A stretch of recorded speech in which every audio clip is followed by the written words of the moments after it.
Welcome to the Waste Crime Innovation Programme's production on End-of-Life Vehicles, or ELVs. This guide will take you through the process of what should happen to an ELV when it's taken to an Authorised Treatment Facility, or ATF. An ATF is a permitted site and is the only site that can accept ELVs and treat them to remove the hazardous parts and liquids. Schedule 5 of the End-of-Life Vehicle Regulations 2003 sets the standards that ATFs have to meet regarding site infrastructure and depollution, removing hazardous parts and liquids. The Environment Agency is the government body responsible for compliance with the legislation. Other government bodies, the Driver and Vehicle Licensing Agency, DVLA, and the Department for Business Enterprise and Regulatory Reform, BER, are also involved. This film should be viewed along with the written guidance you've been supplied with. Our officers have also been provided with the guidance and a copy of this film. This film was shot at an ATF, and the depollution will generally arrive at the site containing all of their liquids, oil, antifreeze, screen wash, etc., and will usually still have an attached battery. These are known as undepolluted vehicles. Transfer notes or consignment notes may be required depending on the source of the vehicle. ELVs should be stored on an impermeable surface, and all drainage should be to a sealed tank or via an oil interceptor to the foul sewer or watercourse. If the discharge is to a foul sewer, a trade consent from the local water company will be required. If the discharge is to a watercourse, then permission must be sought from the Environment Agency. This site shows a good impermeable surface, and any leaks from the vehicles will be collected. The operator is also keeping spillage kits present in case of an emergency. Remember, a certificate of destruction must be issued for every vehicle that has been depolluted. This must be given to the last owner, and the DVLA must be notified. This is where the vehicle has the battery and other parts and liquids removed. This is known as depollution.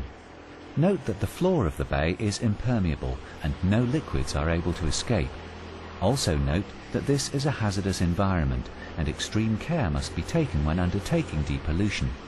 Seek advice from the Health and Safety Executive on this matter. The vehicle will initially have the battery removed and stored securely.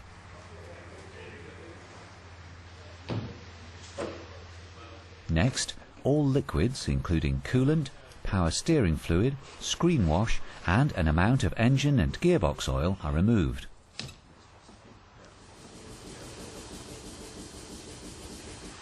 These must all be stored appropriately, something we'll look at later.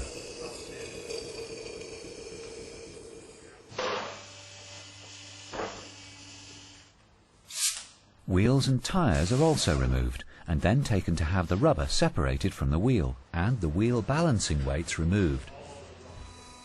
Remember that this must also happen to the spare.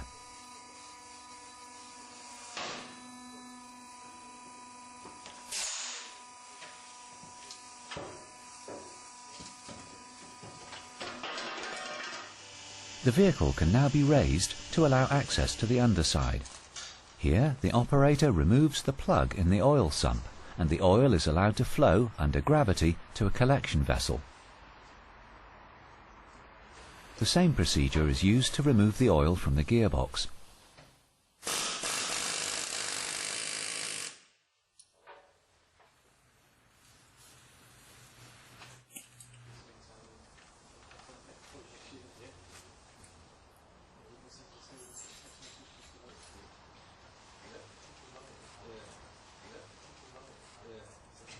The oil filter is now removed and crushed or placed in a leak-proof container. Note how much oil remains in a filter.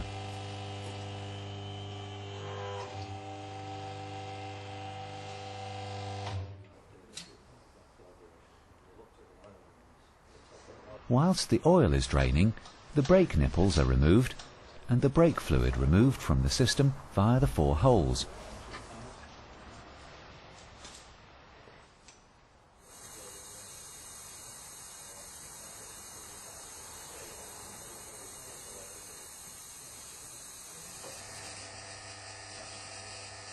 Next, the catalytic converter is removed and again stored securely.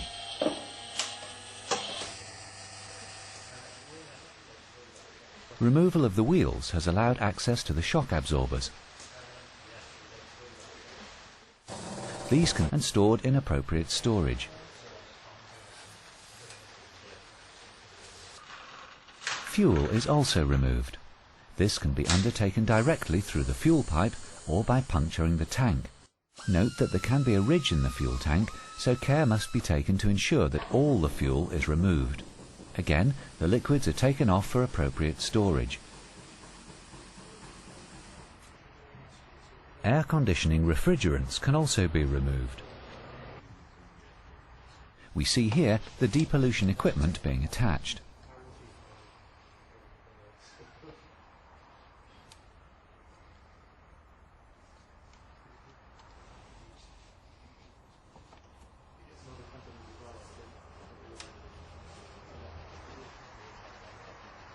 Finally, any airbags must be deployed.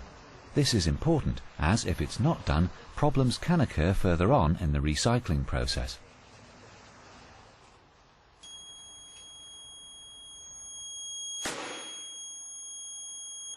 Seatbelt tensioners must also be deployed. We've talked earlier about appropriate storage, but what do we mean? Liquids must be stored in separate leak-proof containers in a bunded area. The containers must be labelled to clearly identify their contents. It's possible to store different types of oil in the same container, provided it doesn't hamper its recycling. Batteries must be stored in separate, clearly labelled containers, which are acid-resistant, leak-proof and prevent rainwater entering if stored outside. Tyres must be stored separately, but in such a way as not to be a fire risk.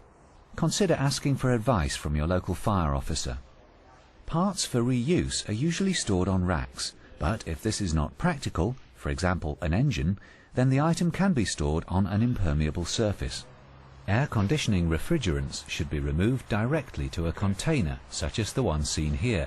It's important to weigh these containers, as this is how you know how much gas is inside. The shell of the vehicle can now be stored on any hard standing, as the surface does not now have to be impermeable. Any vehicle stored on this hard standing must be fully depolluted.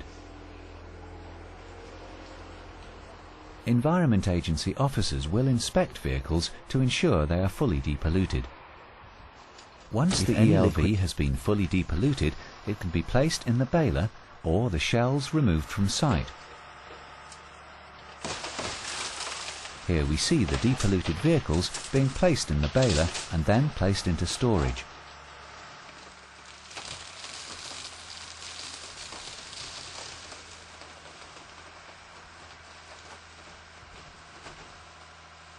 We've now been through the depolluting process, and hopefully you now have an understanding of what the Environment Officer will expect to see. If you need further help, use the electronic guide accompanying this production.